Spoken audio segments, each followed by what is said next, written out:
How's the signal? I lost the signal on the beamer. It was working before. It was, yeah, I'm yeah, because we just saw it. It should be on. Like, it went on the projector. Yeah, exactly. It was on for a minute or so. What are you connecting with? I'm on HDMI. Okay, it's in the feed. Yeah. Can you tell me if the mic works? Yeah, just turn it on. It is on, yeah. Okay.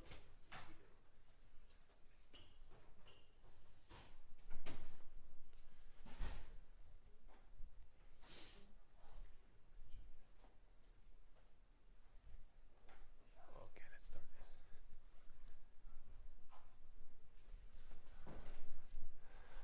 Okay, so welcome everyone. Lecture 17. I'm glad that you made it, even though the exam was just 2 days ago. So I hope you recovered in the meantime. And so here is what's going to happen in the next couple of weeks, modulo Thanksgiving, when we're all going to be relaxing, I hope. We're going to be covering 3 completely brand new lectures, and we're going to try to guide you really on what's happening in knowledge graphs and machine learning in the last year or so. So we thought, this is not going to be part of the exam, clearly. It's not going to be covered by any homework, so I really want to give you an idea of what's the bleeding edge in research in the field right now, okay? So today we're going to be talking about reasoning over the knowledge graphs. I covered this topic very briefly during the first month when we talked about node embeddings, and we just talked about how to embed entities and relations in a knowledge graph. Today we're going to go much more in depth, and we're going to be talking how you answer queries on a knowledge graph, okay? So let me give you a rough outline of the lecture today. Hopefully we're going to be able to go through all this material. I'm going to give once again a brief intro about knowledge graphs. Then we're going to be talking about the problem of why it's important to complete them. Then we go through a couple of classes of very important queries, path queries and conjunctive queries. And then we end with a brand new paper coming from our group called Query to Box, which will allow us to reason over the knowledge graph through box embeddings, okay? So this is our rough outline. Now, once again, what is a knowledge graph? We saw it a month ago. So it's clearly represented in a graph form. It helps us to capture entities, types, relationship. And in our case, the nodes are the entities in our graph. And usually our nodes are labeled with types. This could be gender of a person or anything else. And then the edges between our nodes capture certain relationship between these entities, okay? So like this could be a family relationship or daughter, son, and so forth, okay? Now, what are some examples of knowledge graphs that we already seen in one shape or another? You might even be using them in your projects. Very famous one is bibliographic networks, network of citations among papers. In this case, the node types are paper, titles, author, conferences, and so forth. And then the relation types will be this paper has been published in this venue, or this paper has been written by a specific set of authors, and so forth, okay? So one type of, let's call them specialized knowledge graph, okay? This covers a very specific topic. Another one, slightly broader, is a social network graph, which can be seen once again as a knowledge graph. In this case, our node types are going to be, people, what they like on Facebook, songs, food, and so forth. And the relation types clearly can be the friendship edges. They could be that they like a certain page on Facebook, that they're watching a certain movie, and so forth, okay? So once again, a social network in some sense can be seen as a slightly broader knowledge graph compared to what we saw in the last slide. And then what Google did a few years ago, and I think they were one of the first to brand this kind of common concept, the fact that you can model knowledge to a graph. They called it knowledge graph, and they said, you know what, we're going to be using it in our search system, because at the end of the day, it's extremely useful that you're able to connect such entities together with labeled relations that tell you why are these two entities actually related to each other, okay? So basically, Google started to use this kind of data structure as part of the features that make a difference when it comes to return very good web results. So Google, let's say, was the predecessor, but then clearly all the big companies tagged along. So, Amazon had their own product graph. Facebook is exposing a public API called the Facebook Graph API, and so forth. Basically, any major company you will visit, and if you care about talking of these topics, they will have their own instance of a knowledge graph, okay? Now, why are they important? Why do even companies care so much about them? So first of all, they are very useful to serve information. Okay, so this is the example that I was making about Google before. So here we have, for instance, we have our query, latest films by the director of Titanic, and then in this way, basically, the search engine, rather than having to dig through Wikipedia pages and try to understand what the query is about, we'll just walk through the knowledge graph, find out that it's James Cameron, if I recall correctly, I hope I'm not wrong, and then find all the other movies that this guy has directed. And very similar scenarios can be found in other queries. So that's one of the main reasons why a lot of companies are working very hard on this problem. Another thing that you might be familiar with, that you have seen in chatbots, this happens very often also with mobile apps. So there are these new conversation agents where you can ask specific questions that you care about, and they will try to give you back an answer which is pretty much in a natural language shape. But what's happening in the back end in reality is that they extract the key entities out of your questions, and then they map them to the knowledge graph, and they use that graph to answer your query. So let's go through this example. You're asking, I want to travel to New York in 2 days before Thanksgiving, staying for a week.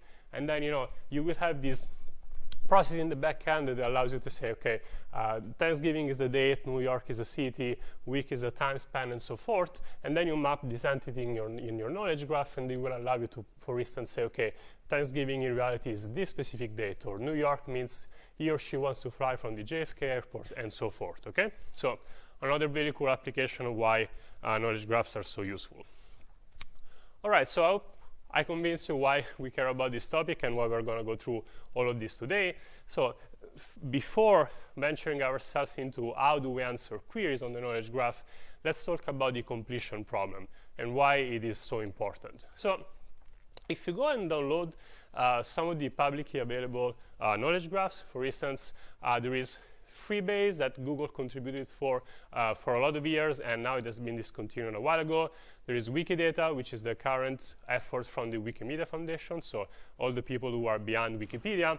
And if you've ever been on Wikipedia, you saw that there is this right box on pretty much each article that contains structured information.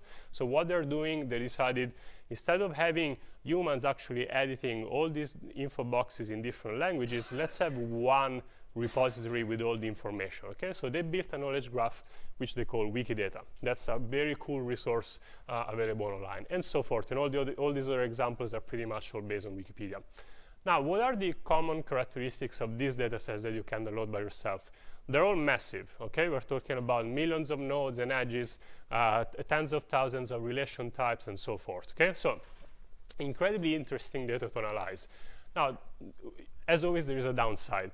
They're incomplete. Okay, so many of the true edges are missing in this data set. And the reason why is very intuitive. Like, whenever you have a massive knowledge graph, it's very expensive to enumerate all the possible facts. Okay, and the reason is most of these facts are coming from humans who are writing them down. Okay, so they're saying like Barack Obama's wife is person X and Y, and born in this place, this date, and so forth. This takes a lot of effort. So you can expect that people, or in general entities that are very common, will have a good coverage of all their properties, but then the long tail will be severely under described.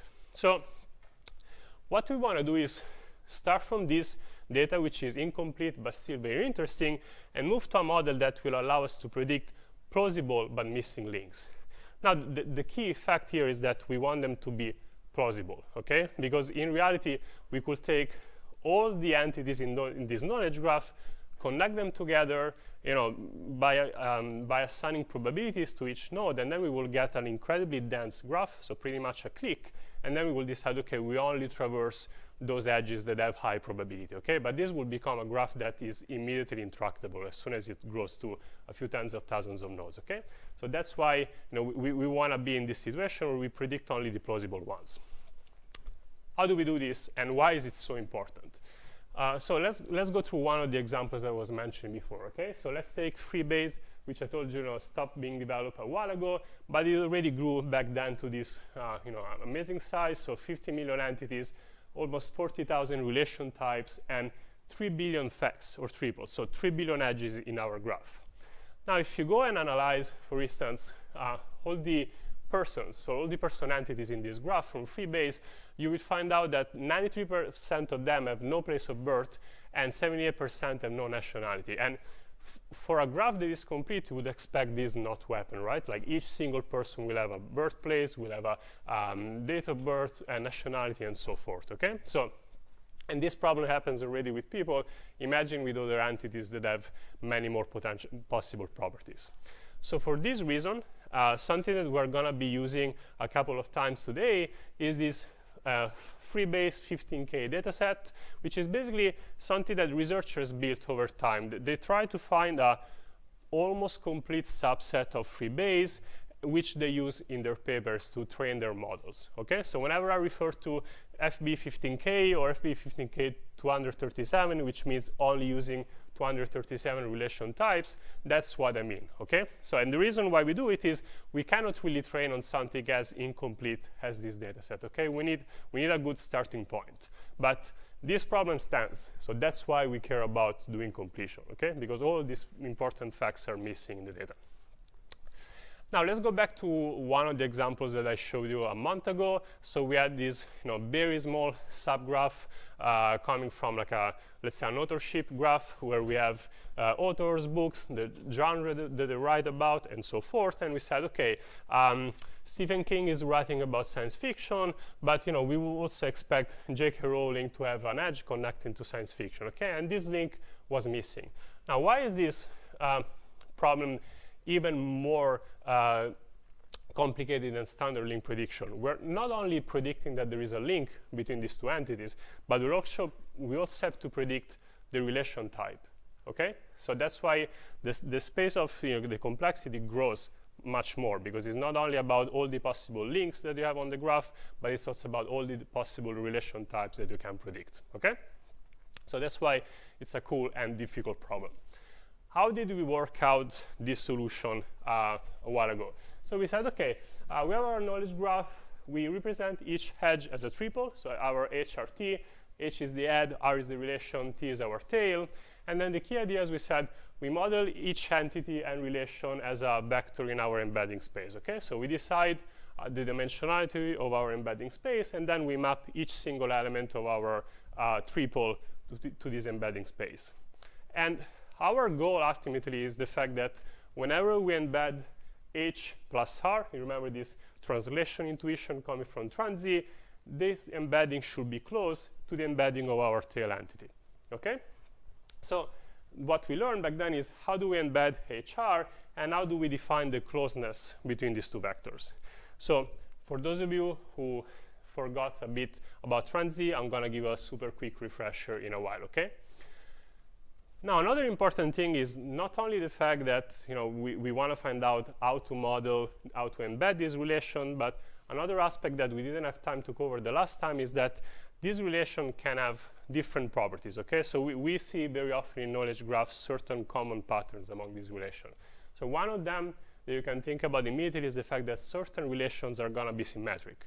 Okay, so if you have a property that tells you the two of us are family, then of course it also the symmetric of that relation is valid. Similar thing about roommates and so forth. Okay, so certain relations belong to that class. Then we also care about the composition relation. Okay, some of these properties, for instance, you can think that the mother's husband is my father. Okay, so you can walk through these two relations in a row, or you can just say that our R3 is this person is my father, okay? So this is how you compose two relations into one. And then also, last but not the least, some relations are n-ary, okay? So we could have a one-to-many, a many-to-one. So for example, you could say that R is students of a certain institution. So you will have Stanford, students of, and then n nodes representing all the Stanford students, okay? So this is not going to be a one-to-one, but it's going to be a one-to-many relation. So can we find a model that not only allow us to work with a simple one-to-one, non-symmetric, non-compositional properties, but also supports all of these? And we're going to see that it's feasible, but it will take us a bit of time, okay, to support all of them. So let's go back to TransZ, okay, which we have seen a while ago. You have done homework, so I'm sure you still remember. So we can go very fast through that. Just one catch, throughout the whole lecture, we're going to be using this notation. Basically, whenever we're working with an embedding vector, okay, it's going to be in boldface, okay? So when it's just italic, it means that we're talking about the actual entity, and when it's bold, we're talking about the vector that we embedded in our embedding space. So now let's go back to TransZ. We were leveraging this translation intuition, right? We said we have our head entity, and then we apply the relation, and this should bring us in the embedding space to our tail entity, okay? So this is the translation process in TransZ. And our score function was basically just the distance between where the relation brings us from the head minus the actual vector of the tail entity, okay? So if the L2 distance between them is low, then we know that our embedding is working correctly, okay? So here we have the example. Our head entity is Obama, then we apply the relation, nationality, and this will bring us to American, okay? So that's the gist of the idea of how TransZ was working. And we said, how do we train it? We had this very simple loss function where what we do is we have both valid triples and corrupted triples. We're taking the distance between them, and basically what we want is that the distance between the corrupted triples is very high, and the distance of the valid triples is very low, okay? And if you recall, we also had this term gamma at the beginning, which we call margin, and you can think of gamma basically as the smallest distance tolerated by the model between a valid triple and a corrupted one. Okay? So in some sense, it's kind of a regularization factor. We will know that once the distance between the valid and the corrupted ones is within that gamma, then our training will stop. Okay? Otherwise, it can go on until basically everything collapses to 0. And for more details, go back to lecture 7, as I was mentioning before, and you will have also the pseudocode for TransZ and so forth. But let's keep in mind basically how this loss function looks like, okay? Because we're going to be reusing it until the end of the lecture. So I've been talking about graph completion, so knowledge graph completion, or in general the fact that we should predict links in this graph. Now, how do we actually do it? You know, so we talk about that's how you use TransZ to embed your entities and your relations. Now, once we train it, how do we actually use these embeddings to predict plausible facts in our knowledge graph? So it's extremely simple. So let's go through a couple of examples. For instance, you know, we have this query which is who has won the Turing Award. Okay. So what we do here is our head entity is Turing Award. Then we have the win relationship. And this will bring us in a certain area of our embedding space. And what we find here, we're going to find that the neighbors of the Q vector are Pearl, Hinton, Banjo, you know, a lot of other people that have won the Turing Award in the last decades, okay? And basically what happens is we find the entities that are in the neighborhood, so that are close enough to our query, and we just connect them, okay? So in the resulting knowledge graph, what we're going to do is if there was no Turing Award win Banjo triple in the initial knowledge graph, we're going to be adding the triple, okay? So as simple as that. Same you can think of here. So we're going to go through this example multiple times. Canadian citizen projects here. You find multiple people, both Turing Award winners, some funny outliers, and all of them will be added to the knowledge graph in case they were not existing. All clear up to now? Any questions? Perfect. OK, let's move forward. Now, let's talk about the properties that are actually possible that we can model with TransZ, and the property types that instead we cannot model with TransZ. Question? In the previous slide, how do you decide the radius of the circle? Yeah, great question. So how do we decide the radius of this circle? This is one of the hyperparameters of your model that you, in general, you will decide yourself. There are some other techniques that we are not going to have time to see where also this parameter is learned. But you know, in general, you can derive this radius by common sense. Okay, so if basically you see how many neighbors it returns, that certain radius size, and you see if it's a meaningful result or not. But I agree with you that there is no recipe on how to choose it perfectly, and that's the reason why if we have a lot of added triples to our knowledge graph, it can become dense very quickly. Okay, so if this radius is big, then each query will return like hundreds of thousands of candidates, and all of a sudden we will have too many edges in our knowledge graph. Okay, great. All right, so as we were saying, let's see the different relation types that we can support with TransZ. So composition relations, are they supported? The answer is yes. So very easy to visualize why. X is our head entity. We do the first translation by applying R1, we go to Y. Second relation, R2, we go to Z. And we basically say, okay, R3 is nothing but the sum of R1 plus R2. Okay, so R1 plus R2 should give us the same result of applying R3 directly. So TransZ can naturally model composition relations. And that's as far as the good story goes, because everything else now is going to be not supported by TransZ. So unfortunately, the symmetric relations are not supported. And why is that the case? So let's think about that example on top. Okay, so symmetric means that if we have this relation that goes from the head to the tail, we want exactly the same result from a relation that goes from the tail to the head, right? And to make this happen, we have to make r equal to 0, okay?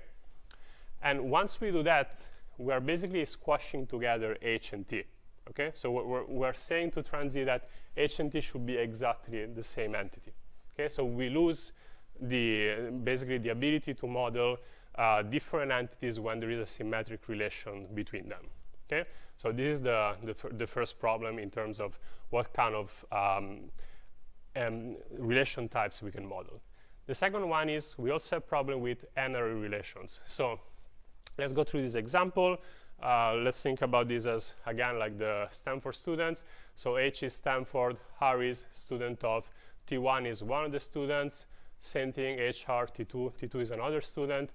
Both of these relations exist in the knowledge graph. The problem is that with TransZ, T1 and T2 will map to the same vector, okay? Because the starting point is the same, the head is the same, the relation is the same, so we will have only a single translation, and all these nodes will all be mapped together, okay? So basically, when we apply our translation, this is going to be contradictory because we don't want T1 to be equal to T2, okay? So if you take something like freebase, and there are certain nodes like male, and then there is a gender relation, and all these edges point to all the male people in the knowledge base, optimizing for that loss function in TransZ will squash all the people together in the same node.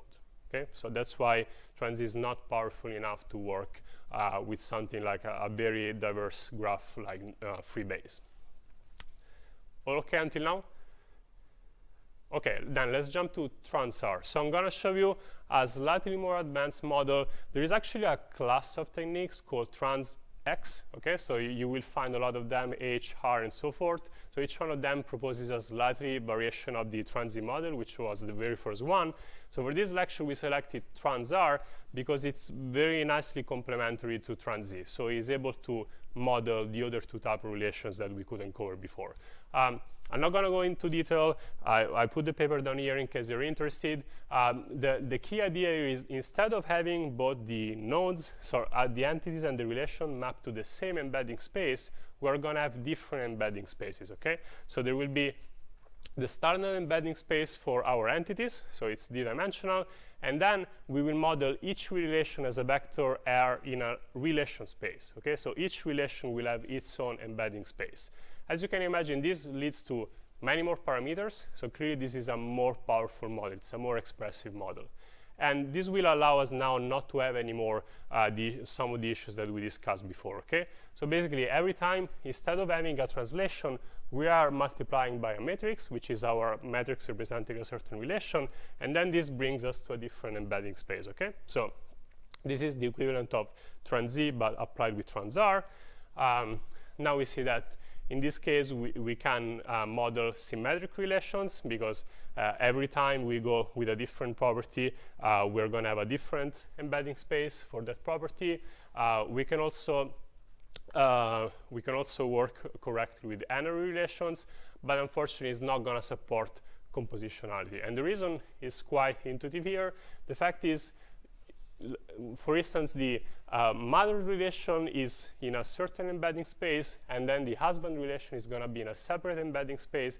We're not going to be able to just sum together these two relations and concatenate them, okay? So basically, there is no natural compositionality for multiple relations in trans-R. But what is the good news, okay? That if you recall what we're seeing, basically, trans-Z was supporting compositionality, trans-R supports symmetry and one-to-many. So combined together, they allow us to model all these three different key properties. Now, one cool thing, if you want to complete a knowledge graph in a in a better way compared to just using trans-Z, what you could do is you embed only normal properties that don't match any of the normal relations that don't match any of these properties, plus the compositional ones with trans-Z, and then you leave out the properties that are symmetric and or n-ary, and you map them, you model them with trans-R, and then you complete them with the trans-R embeddings. Okay, so this is one way in which you can solve the problem. By the end of today, I'm going to show you a model that supports all the three of them. Okay, so that ideally you can do a graph completion through that model that supports all of them. Okay, so this is for the completion, and then we can move next. Question? 2 slides. Yeah. Oh, sorry, one more slide. So does that imply that there's no longer restriction in trans that embeddings are of norm 1, like in trans-Z? Sorry, you said, does this imply that the embeddings are of norm 1? There's no longer a constraint that the embeddings are... There is no longer a constraint, yes, correct. R can be 0. Here R can be 0, yes. Yeah. And there's so different relations can have different dimensions. Of course, yeah, they go in a completely different embedding space, each relation. So if you wanted, you could even have a different number of dimensions per relation. R and MR here. Correct. Yeah. I don't recall people trying to have different number of dimensions per relation. It will just make your model even harder to train, but ideally I don't see any reason why you couldn't do that. Oh, so wait, is MR the same for all different types of relations? No, M is a matrix per relation type. Okay, yeah, so that's why I said ideally if you wanted you could have even different dimensions, but I don't see any reason why that would help. Okay. Okay. Question? Do you learn it in the same way as trans-E? Just to enforce Oh, yes. Yes. Everything that we're going to be seeing today has a very similarly shaped loss function where we take valid triples and corrupted ones, and then we make sure that the loss on the valid is very low and the loss on the corrupted ones is very high, and that we make sure that we learn our embeddings in the right way. Training samples, could you learn the composition relationship? If you have enough learning examples, do you learn the composition relationship? What do you mean by that? You said the trans-R is not good at composition relationships. Oh, so not good means the following. It's just that if you leave in the data set some of these properties, some of these relations that have the compositional property, they will not be learned in the correct way. Okay, so, and this goes to the extent that, as we mentioned before, for instance, if you have these n-ary relationships and you learn them in trans-Z, then it will squash all the students together. Okay, so basically you want to leave out certain relations because after the training, they will have embeddings that are useless for certain entities. Okay? Question? I have a question with trans-R, that it's incapable of doing the composition logic. I think the reason why is that because they're having a rotation matrix, and if you add 2 rotation matrices, it does not make sense. Of course, yeah. If you change the operator with just like combine the 2 rotation matrix to just rotate the sum of the angles, would that make sense in this case? Perfect, yeah. So basically you're asking, can we use rotate, which you have seen either in the exam or in the homework, if I recall correctly? In the exam, right? Okay. Yeah, so the idea that you have in mind is exactly rotate, where you're the mapping is not going to be done anymore into different embedding spaces. You will work in complex space, and the operation there will be an actual rotation. Yeah, so that's the additional idea. The reason why we wanted to cover rotated, but this lecture is very long. Rotated actually supports composition, but still does bad on the other two. So I just wanted to get the minimal possible subset that will cover the three different property types we care about. Okay? Yeah, great question. On these examples, we are actually training on the complete graph and then predicting on the incomplete. Yes, so these examples are trained on the complete, and usually we do the inference step still on the same graph with certain edges removed. I'm gonna guide you through an experiment at the end of this lecture so you see how it actually works. But in reality, yes, you can train this model, for instance, on Facebook on freebase complete, and then you try to apply to the large one with mixed results. Like it's not still powerful enough to do well on the full freebase graph. Okay, great question. Okay, let's move forward. So let's talk about path queries now. Okay, so this is kind of query. First of all, I'm going to give you a taxonomy of all the different query types we're going to be seeing today. So in general, we want to be able to do multi-hop reasoning on a knowledge graph, okay? Which is a let's say a very how to say a very daunting task in some sense, because the one-hop queries are relatively easy. So we want to ask, where did Hinton graduate? But then it can start to be something as, where did Canadians with Turing Award graduate? Where did Canadians with Turing Award and Nobel Prize graduate, and so forth. This list could go forward. Like you can keep on expressing queries that are much harder, that don't only use first-order logic. But for today, we're going to be barely able to cover these ones, and they're already extremely hard when you're working on a large graph. Okay. So first example, we're going to be talking about one-hop queries, and what we want is not only the fact that we can answer them efficiently. So we don't want something that takes minutes to run on a large knowledge graph, because as we said before, search engines are using this, so we have to answer in a matter of milliseconds. But we also want to make sure that they work on incomplete massive knowledge graphs, okay? That's why we care about the completion task before. Question? Are we talking about also the difficulty of translating like natural language into understanding which nodes you're talking about? So like, for example, where did Hinton graduate could be rephrased as like, where did Hinton get his degree, for example? Great question. The answer is, unfortunately, no. That's called query grounding. Yeah. I don't know which course covers this at Stanford. Maybe 224N, some of the techniques you can learn from there.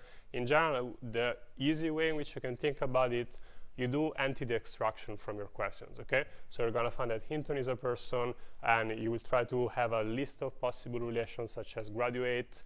It's much harder than that, because if you go through freebase, for example, some of the property names are not very well chosen, let's put it in a polite way, okay? And also between different knowledge graphs, there is no easy mapping between relation types. So it makes your life much harder.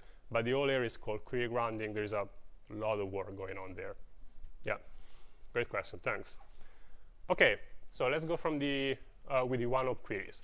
So one-hop queries, again, the easiest possible query that we can try to answer, and we can formulate them as a link prediction problem, okay? So what we were talking about before when we said, is this HRT link true, okay? Is the same as saying, is T a good answer for the query HR, okay? Because we go from this head entity, apply the relation, and then we find, is T a right answer or not? And that's the same as saying, is that edge present in the knowledge graph or not, okay? So that's the one-hop query.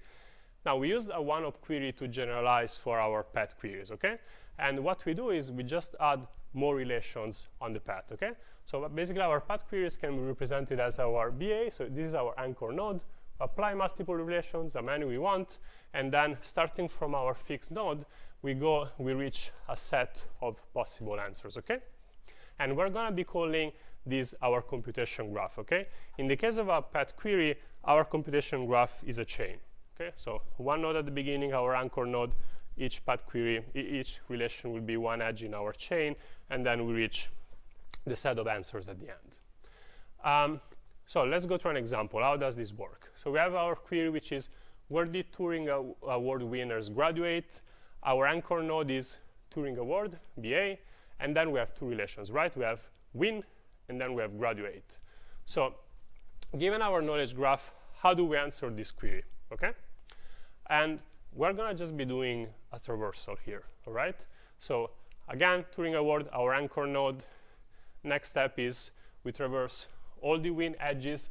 We get Perl, Hinton, Banjo, and this is our intermediate set of possible answers, and then we expand on those, okay? So we traverse all the graduate edges from those candidate nodes, and then we find this set of universities, okay? And this is our answer. Now, what happens if our knowledge graph is incomplete? Give it a shot before I give you the answer. So try to think about why that would be a problem. Pretty much every answer that you come up with might be a good one, so don't be shy. What could possibly go wrong here among the many things?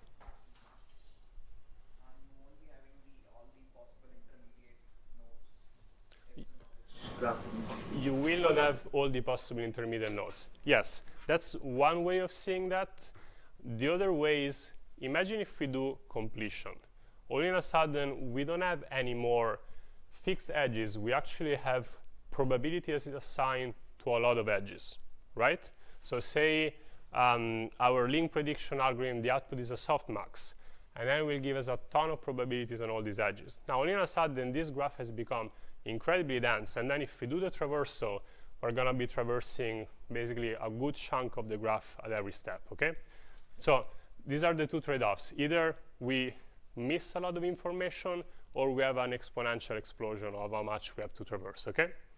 So can we basically do this link prediction first, and then try to answer the query?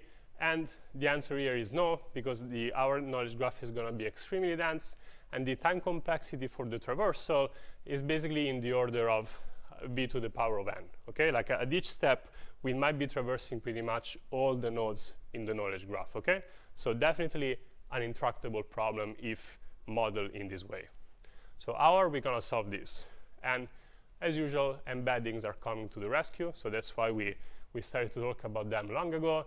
And what we do here is we're gonna have exactly the same path query as before, but what we hope to achieve is that instead of working straight on the graph, doing traversal, we're gonna be working with all the embedding vectors of our entities and relations, and at each translation step, we hope to get close to the actual result of our query, okay? And at the end, basically, once we traverse all our paths in the embedding space, we reach Q. How do we get the answer? Again, we go and find all the possible neighbors or the close neighbors to Q, and the complexity of that step, now it's linear in the size of the graph. So we're not working anymore with something to b to the power of n, but it's gonna be in the order of the number of nodes in the graph. I think there was a question coming, yeah? Sample in the last case, like when we have a probability distribution over basically the softmax is giving a probability distribution over all the possible. We can sample any k number of nodes based on that distribution. You mean in this case? Yeah, of course. So this is an extreme picture of how bad things can go. Of course, you can sample, but then basically you're starting to bring in part of the benefit of working through the embeddings, okay? So at this point, it's much better to do it straight in this way, okay? Because at each step, rather than sampling, you just have to move in the embedding space and then find the neighbors only there, okay? So at any also, sampling is clearly a workaround and will lower your recall because you might be dropping nodes that are actually useful, okay? Question? For doing this like many steps in the embedding space, and you were training such that you were epsilon close for each relation, won't those epsilons potentially add up? Of course, so that like yeah. a real relation could be like outside of your new neighborhood? Great question. So I will rephrase it as the longer is your path query, the more error you are introducing in the answer, and of course, yes. But again, we moved from deterministic, possibly correct answers to an approximate approach, as you always do when you work with embeddings, but we will see that results can be extremely good, like in the order of 95% F1 or even more. So, you know, we're happy enough with that because it's a retrieval task, so we don't have to be correct. For this, do we also, the negative sampling, do we also corrupt only the head or tail entities, or is it training work different? So the question is, if understood correctly, during training for this task, do we do the same corruption of the triplets as we do for TransZ? The answer is, we don't train for this task. We train for the TransZ task, for example. Let's keep in mind TransZ, okay? We just generate our embeddings for the entities and the relations, and that's it. Now we are just executing the queries in our embedding space. So the training process is not in any way optimized for the task of answering path queries or any other kind of query. Okay? Great. So there are two types of relations. One is for trans E and one is for trans R. No, sorry, I probably made confusion at the beginning by introducing both models. You can model your knowledge graph with TransZ, with TransR, with anything else that we might be seeing later, and you use one at a time. Okay, so once you learn the embeddings of your nodes, of your entities and relations with a certain model, these are the embeddings that you're going to use. The reason why I showed you multiple models is because each one of them comes with an advantage. So each one of them comes with the ability of modeling certain relation types. So if you know that the vast majority of your relations, you know, have to support compositionality, then you will be modeling your knowledge graph with TransZ and answering the queries through those embeddings. Okay? Great. Question? Yeah. I'm not sure if you're going to answer this earlier, but you said that on the previous slide, you were talking about, creating like a dense graph and completing the graph itself and it'd be probabilistic. How do you decide on those probabilities? Is it based on, how do you decide on the probabilities of each link that you are filling in? Okay, how do you set the probabilities of the edges we are generating in the knowledge graph? It's very similar to the answer to the question I was answering before with her. It depends on the radius of your nearest neighbor search. So if you decide that within a certain ball or radius X, those are good candidates, you will assign high probabilities there, and then you can have an exponential decay based on the distance of all the other nodes. That's one way of doing that, but there are a lot of other link prediction techniques. So this applies in general. The idea is you do link prediction first. If the output is probabilistic and is not Boolean, you can incur into this problem when you do the traversal. Because I wonder, I assume there might be other methods that take into account your confidence in the relation representation in the first place, maybe? Like depending on how many examples you have of that course. link. Yeah, exactly. Or how many correct ones you end up finding when you do a prediction. Of course, yeah, great point. If you have a relation that appears much more often than others, then you will trust those results. Rare relations, probably not even worth to bring them in the training process. That's why the training data sets that I talked about at the beginning are all relatively small. And they try to work with relations that appear often enough so that the model can learn something. So both the models that you discussed, TransC and TransR, so both of them wouldn't fail on this kind of a path query, because with TransC this query can result in a n-ary relationship between the entities, and in case of TransR you cannot combine all the relations. Correct. Relatively. Correct. Yeah. So what you can answer with TransZ is very limited, but with TransZ you can think that you can take one candidate at a time, expand that candidate, do the same. Okay, so it makes it slightly slower, but at least you can still support path queries in that case. With TransR, for the reason we were discussing before, then it's out of the question. Yeah, correct. Anyone else? Okay, could you go to the next slide? But it looks like this graph is just a compositional of relationship. So VA plus RY is actually an entity, and this entity plus R2 is a new entity. So this seems to be requires the relationship to support compositional properties. I'm not sure I understood the question. I'm sorry. So what is empty exactly? So we start from VA plus R1, is it empty? empty, Empty. an entity. Yeah. Yes. So it doesn't map necessarily to an entity. We're working on an embedding space here, right? So you can take, for instance, the closest entity to that query vector. So you go from VA, our starting entity, you apply the R1 relation, it will go in a certain area in your embedding space, and then you will have close entities to that vector. Okay, and you can pick the closest 3 ones. Okay, like we're in this example. You start from Turing Award, you apply the win relationship, and then it will bring you in this area where you find Pearl, Hinton, and Banjo as neighbors of that vector. Okay, and you choose each one of them to further expand your query. Make sense? Okay, great. Let's move forward then. Okay, so let's go into detail now exactly how this query is executed, so that hopefully it will make it also clear up your doubts. So again, it's where the Turing Award winners graduate, and on the left, we're gonna have our computation graph, and on the right, you can see what happens in the embedding space at each step, okay? So we start from Turing Award, it's here in our embedding space, we do the projection of our relation, which is win, and then this vector will bring us in this area of the embedding space. We find these 3 very close neighbors, and we decide to expand on each one of them, okay? And this will bring us now to our answer. So the R2 will bring us to this point Q in the embedding space, and we'll find these universities projected close to that, and that's our set of answers, okay? So that's the easy way on how to answer path queries through our embeddings of the knowledge graph. Now, let's move to a more complicated class of queries, which are conjunctive queries, okay?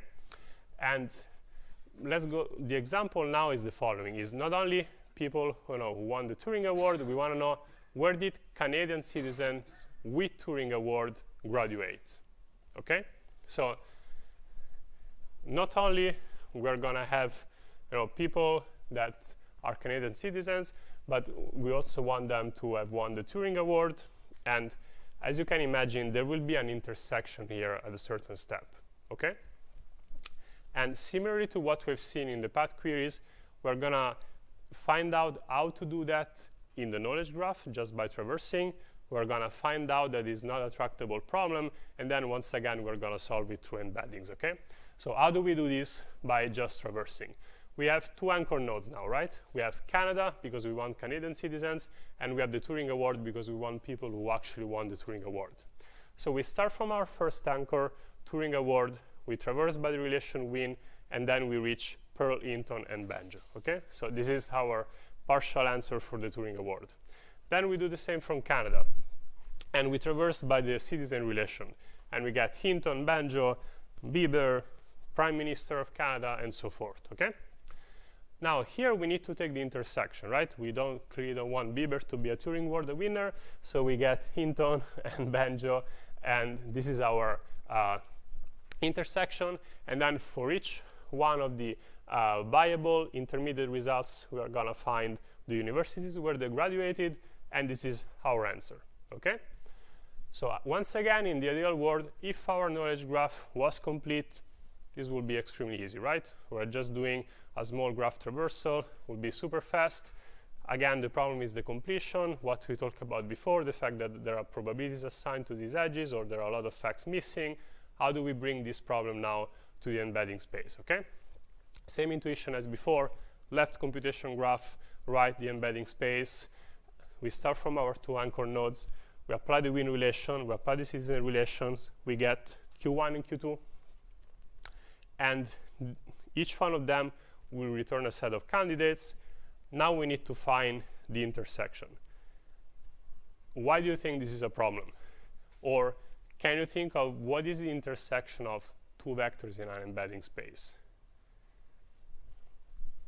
I'm going to answer it now because if you didn't hear about deep sets or anything like that, it's not exactly intuitive. But you can see why there is a problem, right? We're basically stuck here.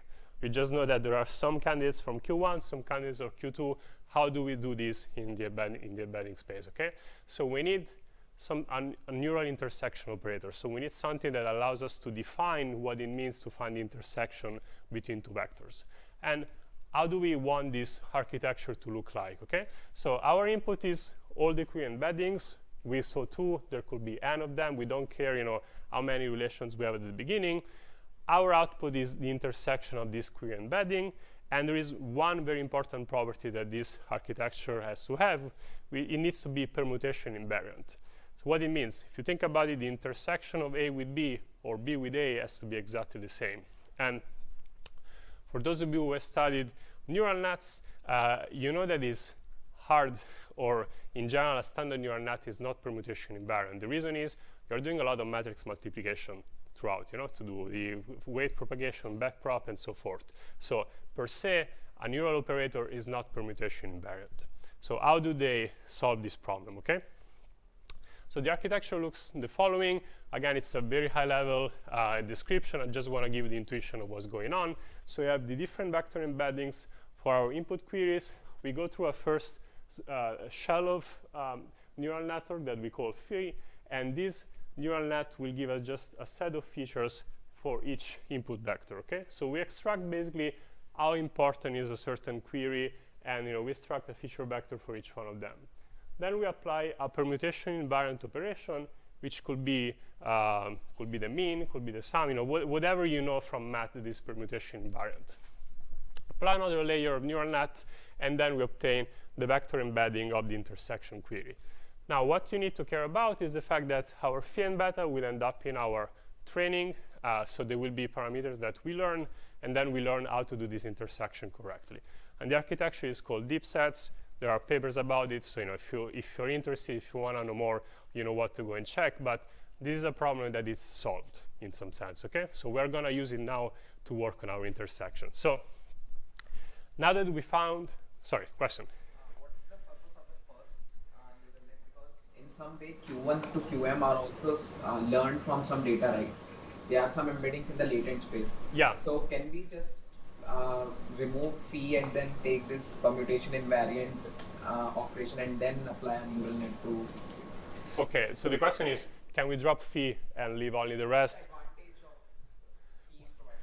Yeah, so the advantage of phi is the fact that it's actually extracting features of the combination of those query vectors together. So those query vectors are trained in isolation in some sense. Let's say they come from your trans Z, okay?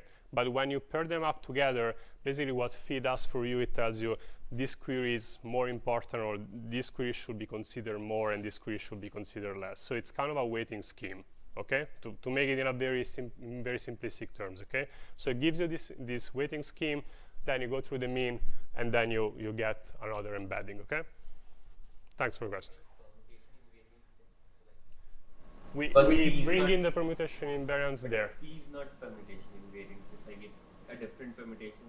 Yeah, up to there, we're still not permutation invariant. So we enforce it here, and this one is a simple MLP, and the rest, they prove that it's still.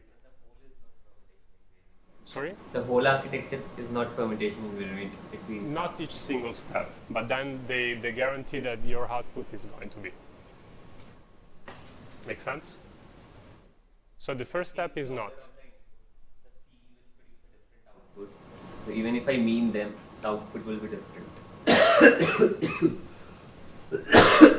So phi produces a different output given the ordering, but then after we apply the mean, so no matter how you shuffle that ordering, the features will be the same, right? Because this neural net works element-wise. So it produces a set of features per vector. And then here we make it permutation invariant, and then make sure that this is not even a neural net, it's a simple MLP, and the rest stays permutation invariant. Okay? Great. Anything else? Let's go down.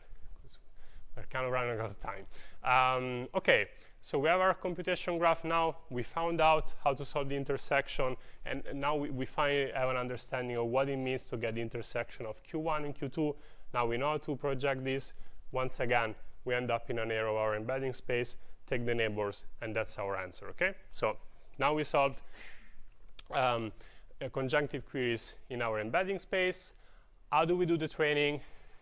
Everything else pretty much looks as transy, so it's still in the order of d dimensions per node, d dimensions per relation embedding, and then we have our new phi and beta, which are coming from this deep sets architecture, but likely the number of parameters there does not depend on the graph size, okay? So basically all of this to say it's the same training strategy as any of the trans X embedding classes, and it will have the same complexity as all of them, okay?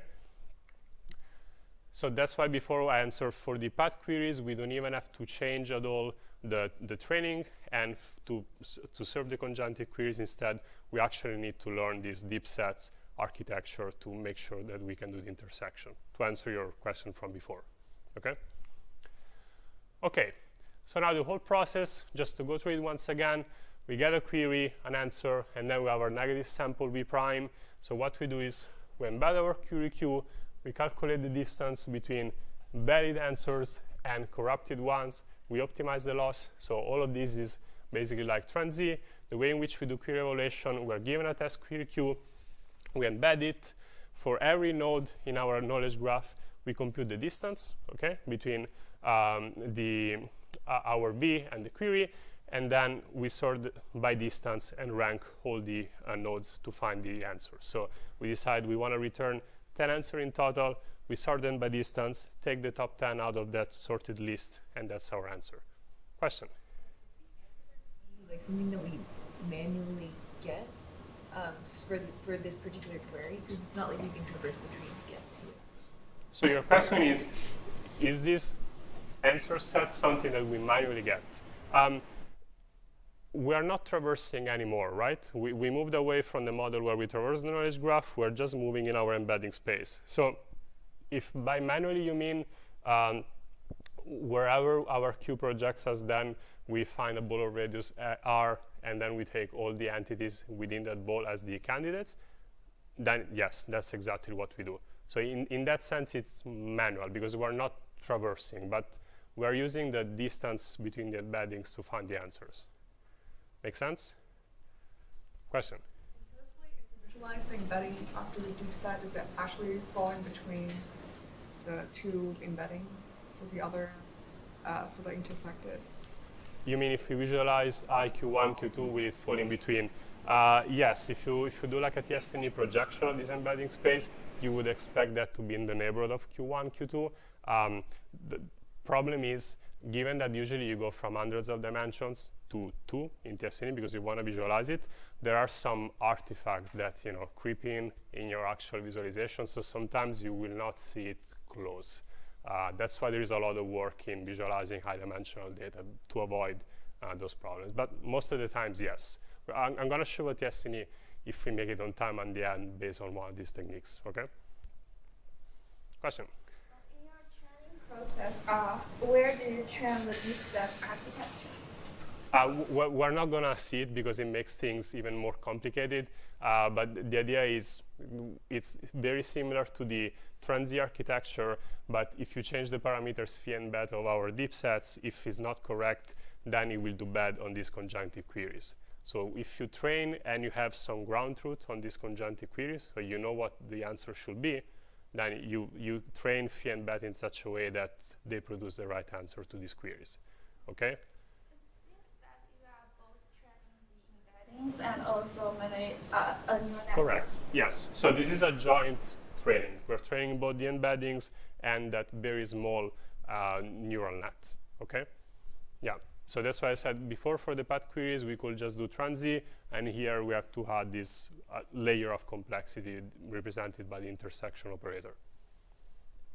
So in here we are training both the tasks together, like first like generating the embeddings for the knowledge graph and then doing the query embedding. Yes, are we training this together? The answer is you could do them separately, clearly. So you can first generate embeddings, and then given the queries and their answers, you try to find the best parameters for phi and beta. In general, whenever you can do joint training in life, it helps you because you have more mutual information. So if you come up with an architecture that allows you to train everything in one shot, you will do that, yeah. Great question. Anything else? Let's move then. Okay, so what are the limitations of this model? We've seen it before. Taking intersection between two vectors does not follow any intuition. So we kind of found an elegant hack to overcome that problem. And at the same time also, how can we better model these sets? So what you were asking me before, are we choosing arbitrarily our Borel radius R? Can we find a framework that model these sets in a smarter way? And the way to do it is basically to find a more expressive geometry to embed these queries. Rather than just working with vectors, we're going to be working with boxes. Okay? So we're going to have hyperboxes in our space that will enclose the set of entities that answer our query. So that's the last part of the lecture. We're going to be talking about query to box, which is a way to reason on knowledge graphs through box embeddings. What are box embeddings, first of all? Okay, so rather than having our vector, we embed queries with these hyperrectangles, which from now on we're going to call boxes. So it's easy for me to pronounce. So a box is represented by a center and an offset. Okay, so means that you will have one coordinate per dimension. Okay, so we will tell you what is the center of this box, and then you will have one offset per dimension. Okay, so it's an hyperbox. On each dimension, you will know how wide is that box there. So if you are in 2D, like we're here, a center is 2 coordinates for your center point, and then the offsets are the 2 sides of the rectangle. Okay, and you can generalize these to multiple dimensions. So this is going to be the key difference from now on. Okay. Now, we said that taking intersection of 2 vectors does not follow any intuition. That's why we had to pass through deep sets. But the intersection of boxes is very well defined, right? You can visualize that in 2D and 3D in your brain very easily, and it clearly generalizes also to multiple dimensions. And similarly, we said we want to find a more powerful abstraction, rather than just having this nearest neighbor search to get the answers. Instead, we want to use boxes which are more powerful, and we're going to be able basically to project the center, control the offset of the boxes. So like every time we want to find intersections, we can decide to shrink the boxes, make them wider, and so forth. Okay, so now we have basically more parameters to model in query to box.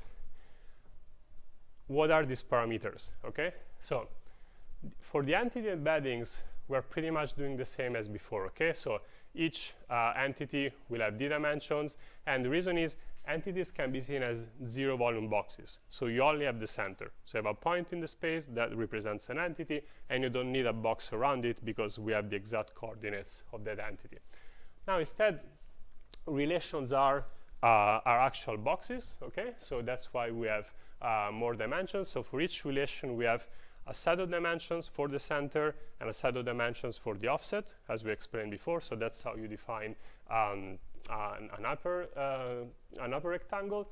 And then we're going to have, once again, our intersection operators, which look exactly like the deep sets architecture we've seen before, but now we're going to apply it straight to the boxes. Okay, so we're going to use deep sets to realize, given multiple boxes representing relations, how do we take the overlap between them? Okay. Same example as before. Let's walk through the computation graph and embedding space, and let's see what happens now that we have boxes. Okay. The query is the same. Where did Canadian citizens win with Turing Award graduate? So we have 2 anchor nodes. We start at the beginning. First thing, if you recall, we were doing is how do we do the projection? So things here change already, right? We said now relations are not anymore vectors. They're actually projecting boxes. So let's define now what is a box, okay? So as we said before, we're going to have this projection operator, which goes from specific starting box and a relation to a new box. And what happens here is it's going to be a very easy operation. We just sum the centers, okay? So this is going to be a translation operator for the center that moves from here to there, and then we're just gonna be summing up the offsets. So our box will get larger. And if you recall one of the questions from before, this captures the intuition that at each step in your path query, you are introducing error, right? So that's exactly why our box is becoming larger. At each step, we're gonna try to capture more information. We're gonna basically try to enclose more entities in our box, okay? So that's why the size grows. So that's our projection operator, okay?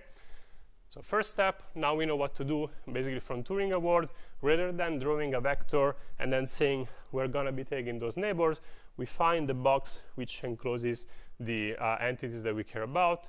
Same from Canada citizenship, but now we need the intersection, right? And visually you can already see it, so it's gonna be this area, but how do we actually compute it, okay?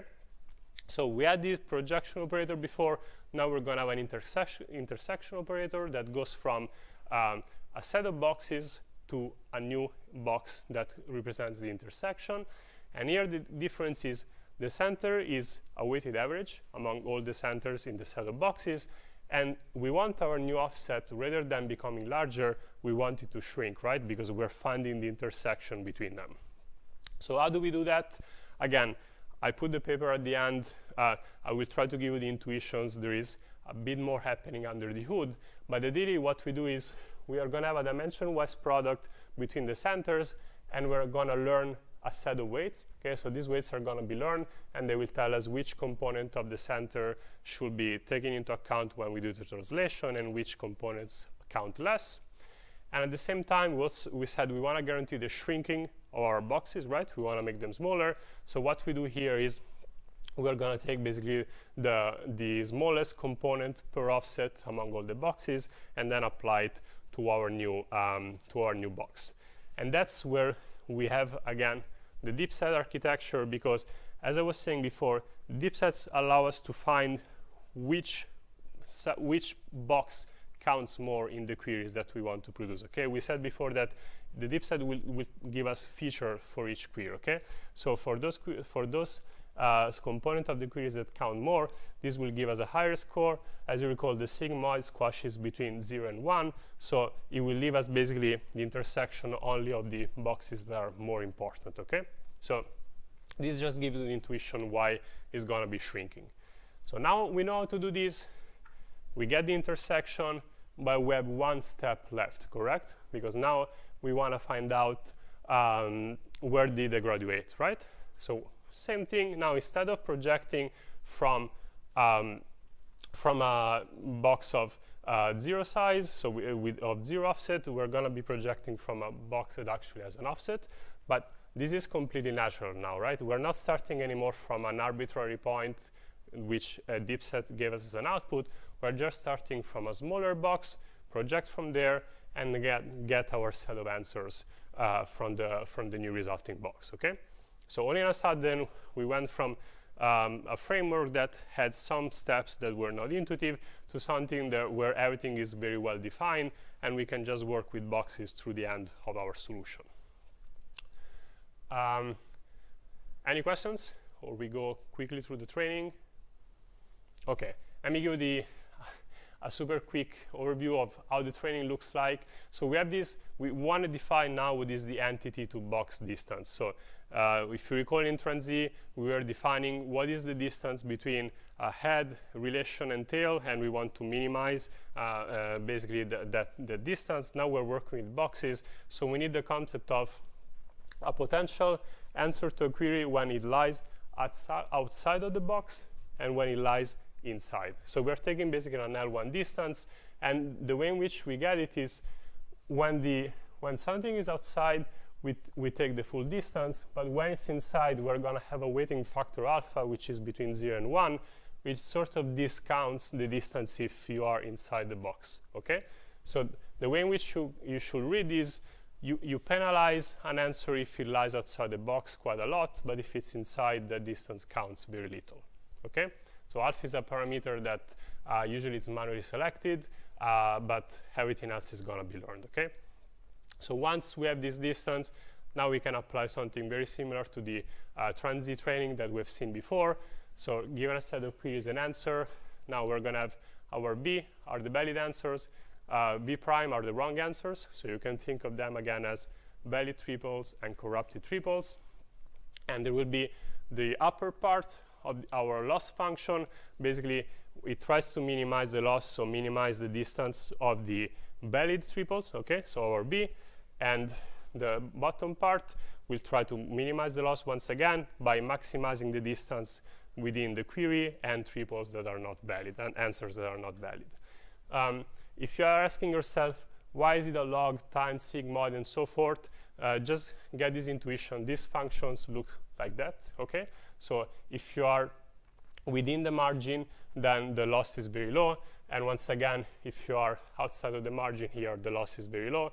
And we penalize when something is outside of the box there, and we penalize if something is getting outside of the box in here, so it's larger than our gamma margin, okay? So looks very similar to TransZ.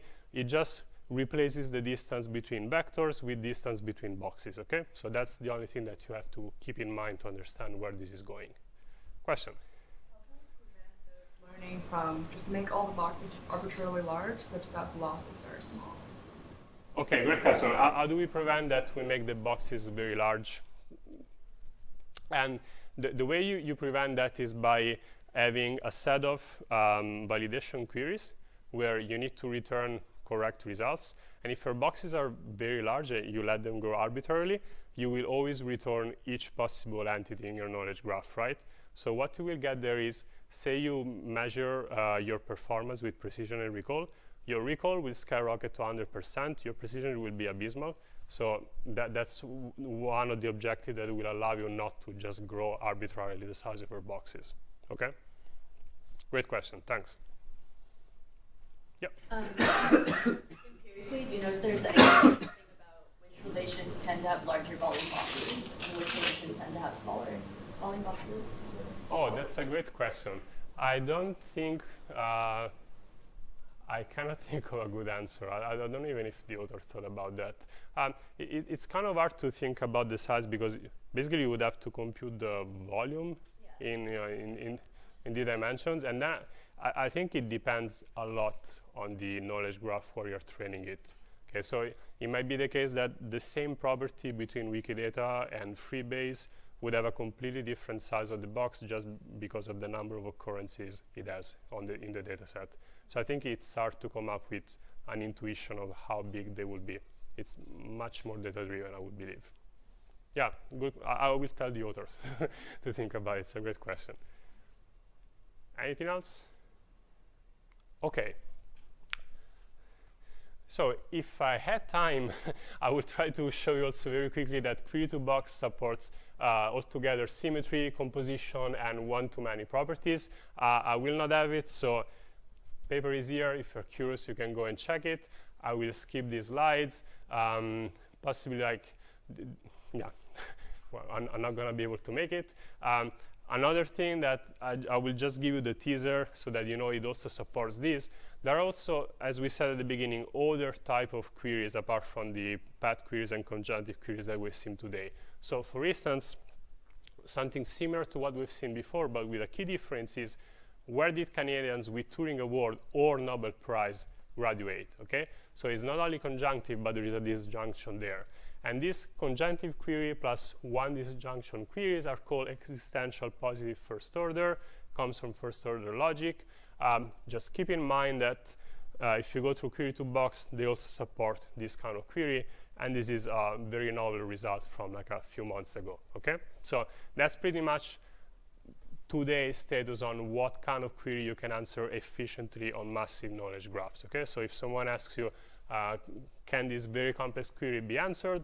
You go back to the slides and you will have a clue if it's possible to do it in a fast way or not. Okay, let's go super quickly to the experiment. I just want to convince you, how well this is working. So as I told you from the beginning, we're seeing the FB 15K data sets. I've added a few columns here. So remember, it's roughly 15,000 entities. The number of relation varies. But here we have this split where we keep most of the training edges, and then we leave out validation edges and test edges. So all these experiments are not running on the full Freebase dataset.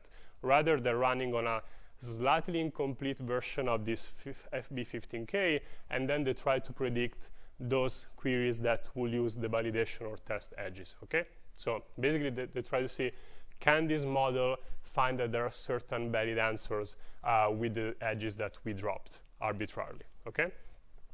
So these are usual training and test split, and the way in which they made the task also much harder is that they train on very simple path queries and conjunctive queries, okay? So 1 path, 2 path, 3 path, and very simple conjunctive of 2 and 3 size. And then they test on unseen conjunctive queries, which are like a composition of path or, you know, this weirder structure, or also on union queries. So this makes the task even harder because all the queries that they try to see if the model generalizes to or not are completely different from the queries that they train on, okay? Now, one question that you might be asking is, how do we generate these queries? Because you're not going to have people writing the queries manually to you, right? And you want a ton of them so that you have a lot of data to train from. So they have a couple of strategies to do that. Basically, they pick randomly a root node, and then they do traversal in a smart way so that they can generate these examples of conjunctive queries that I was showing you there below. Of course, they put effort in removing the generated queries. So for instance, if they're traversing a symmetric relationship, then they drop it because here, this is not a path query in the end. It's just a loop that goes back to the same entity and so forth, okay? So they have a way basically to generate, and then the way in which they run the queries, they do it in reversal. So they use V1, V2 as anchor nodes, traverse, and find out if the answer is actually the root that they started from. Okay, so these are the stats. So again, to give an idea, that's why they need to generate, because they have hundreds of thousands of training queries and tens of thousands of validation and test queries. And in the last few minutes, as I said at the beginning, let's try to go through a visualization to get a clue of how this is working exactly, okay? So we're going to use a slightly different query here, which is on Freebase, we try to list all the male instrumentalists who play string instruments, okay? And so what we do is we take our embedding space, we map it with TSNE to a two-dimensional space, and we try to visualize the query result step by step, okay? So first step, we embed our 15K entities in TSNE. Looks possibly less clustered than one would hope, and that's kind of intuitive. Why? I mean, we're not clustering communities of completely disconnected entities. This is an almost complete graph, right? So they have a lot of edges connecting. There is a lot of mutual information between these entities. So this is our computation graph of the query, okay? Relatively similar to what we've seen before, path plus conjunctive at the end. How is this going to work? First step, we start from our string instruments. Our blue, small blue node there is our anchor node, okay? So we start from there. And now we take all the string instruments, okay? So we do the projection. So we say we have the string instrument node. We take all the instruments that belong to that class, and this is our group of string instruments there. So we get a normal violin, viola, cello, and so forth. And the performance of this initial query, we get 100% true positive rate, okay? So this query is executed perfectly by query to box.